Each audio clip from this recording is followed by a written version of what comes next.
Qoraqalpog'iston Respublikasi O'simliklar karantini va himoyasi agentligi tomonidan hozirgi kunda keng miqyosda inspektorlar tomonidan fitosanitar davlat nazoratlari o'tkazilmoqda.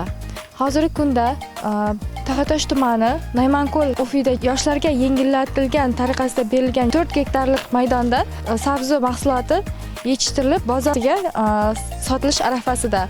Eng avvalo birinchi navbatda o'simliklarning zararkunanda va hasharotlarga qarshi kurashda agrotexnik tadbirlarga birinchi e'tibor qaratish kerak. Agrotexnik tadbirlar o'z vaqtida ishlansa, vaqtida biologik kurash orqali kurashilsa, toza va sof mahsulotlar olinadi.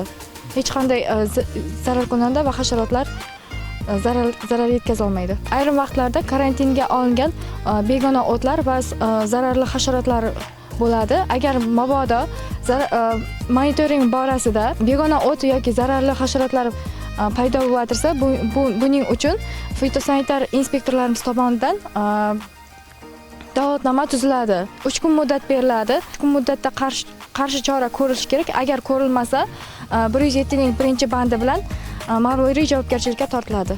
Maqsad bu yerda ma'muriy javobgarchilikka tortish emas, balki fitosanitar toza, sof mahsulotlarni yetishtirib xalqimizga taqdim etishdan iborat bo'ladi.